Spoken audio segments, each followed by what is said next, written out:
So, ngayon, maggagawa tayo ng beef salpikaw. So, ang gagawin natin ngayon, mayroon tayong beef dito.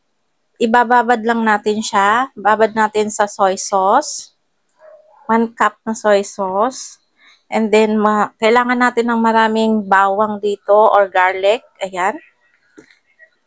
Tapos, maglagay tayo ng oyster sauce. Kalahati lang din. Tapos, maraming paminta. Maglalagay tayo ng paminta. Ayan.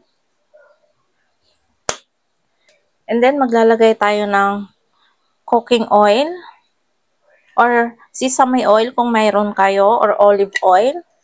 Dahil ako naubusan, pwede na yung cooking oil. Kunti lang.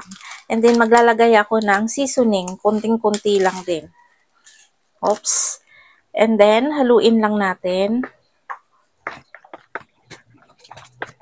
Yan, ganyan yung cut ko sa beef na maninipis. Yan, haluin lang nating mabuti para magpantay yung kanya mga seasoning dito sa mahalo yung mga nilagay nating mga ingredients sa beef at mababad siya ng mabuti. Pwede rin ninyong ibabad to magdamag overnight at pwede rin naman na 30 minutes or 1 hour na ibababad nyo. Ayan. Actually, mga best friend, kung kayo ay may tenderloin, kayo na lang yung mag-slice. Pwede nyo i-slice ng pa-cubes. So, ilalagay na natin yung binabad natin na beef kanina. Ayan.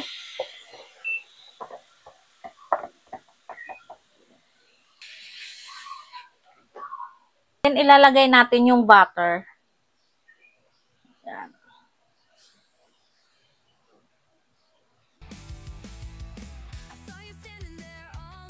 3 minutes lang yung pagluto nito, best friend. Para hindi siya ma-overcook, hindi siya tumigas. Pero ito yung version ko, mga best friend, ha. Kung gaano kadami yung lulutuin yung beef salpikaw, so dagdagan nyo na lang yung mga ingredients nyo. Add lang kayo.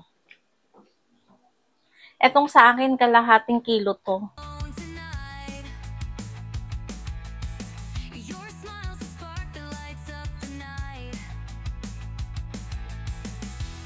Lalagay tayo ng paprika, best friend.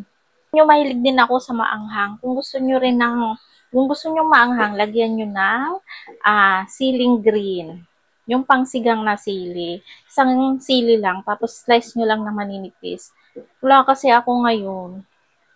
Nakalimutan ko. So, yan. Paprika na lang ilalagay natin, best friend.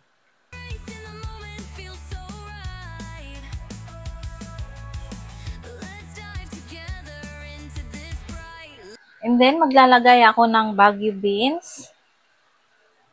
And maglalagay ako ng mushroom. Yan. Tapos, meron na akong onion leek sa ref. Ilalagay ko na rin. Isama ko na.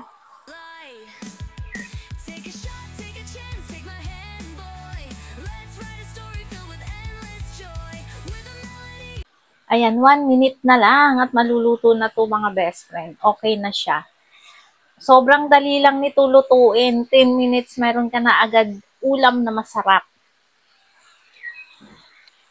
Sobrang dali lang nitong lutuin.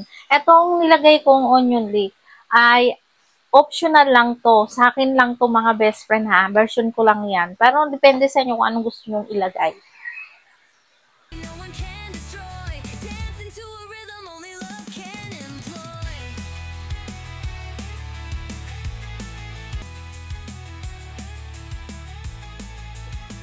So, ito na yung ating beef salpikaw. Sobrang sarap niyan. Is na lang ang kukunin natin at meron na tayong ulam. Kain tayo, best friend. Maraming salamat sa panunood.